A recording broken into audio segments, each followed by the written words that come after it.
Paul-Émile, les éditions Duno publient dans la collection Fonctions d'entreprise, marketing et communication, l'e-merchandising, un atout pour l'e-commerce. Qu'est-ce qui a motivé ce projet?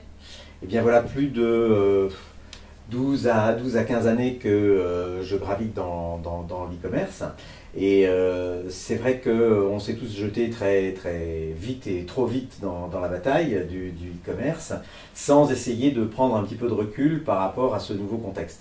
Et donc il m'a semblé qu'il était important, maintenant que les fondamentaux sont posés en termes d'organisation, de réfléchir à comment optimiser l'ensemble d'un site internet et de la relation qu'on peut avoir avec ses clients dans ce cadre-là. Et donc on s'est beaucoup inspiré de ce que l'on a pu connaître sur les circuits physiques. J'ai eu la chance de participer à l'aventure d'un grand magasin et de comprendre vraiment ce que c'était le merchandising. Et donc on est parti de la démarche traditionnelle du merchandising pour essayer de transposer cela sur Internet. Je parle de la démarche parce que le contexte est évidemment complètement différent. Et donc dans le cadre de cet ouvrage, eh bien, on explique quel est ce contexte complètement différent et la manière dont on peut l'aborder pour véritablement créer des sites efficients. Et qu'est-ce qu'un distributeur peut attendre de l'e-merchandising? Je dirais que le premier objectif, c'est de passer d'un catalogue électronique à un véritable magasin. Et qu'est-ce qu'il y a de différent entre un catalogue et un magasin? Normalement, au sein d'un magasin, un client vit une véritable expérience d'achat.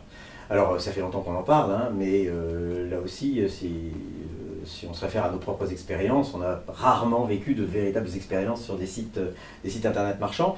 Donc, l'objectif, c'est d'essayer de créer un ensemble de produits, de les organiser, de les présenter, de telle façon qu'on cherche d'abord à répondre aux besoins du client et donc à travers ça de lui faire vivre une véritable expérience. Le résultat final, c'est l'optimisation de l'efficacité du site, donc des taux de transformation qui normalement devraient être, et on l'a démontré sur pas mal de projets, qui sont effectivement supérieurs.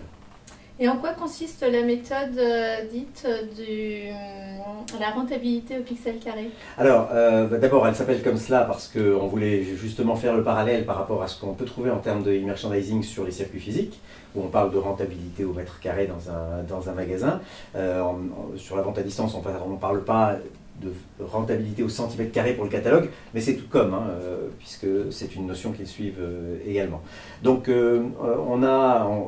grâce à nos expériences avec l'équipe de Performance Interactive depuis un peu plus de 10 ans, construit une méthode en 3 phases. La première qu'on a appelée phase stratégique, qui consiste à redéfinir son concept marchand, sa stratégie, pour faire simple. La deuxième étape qui est l'organisation de l'offre au sein du magasin, avec des catalogues qui très souvent sont des catalogues multi-entrées, mais dont ces entrées sont liées justement aux besoins normalement des consommateurs.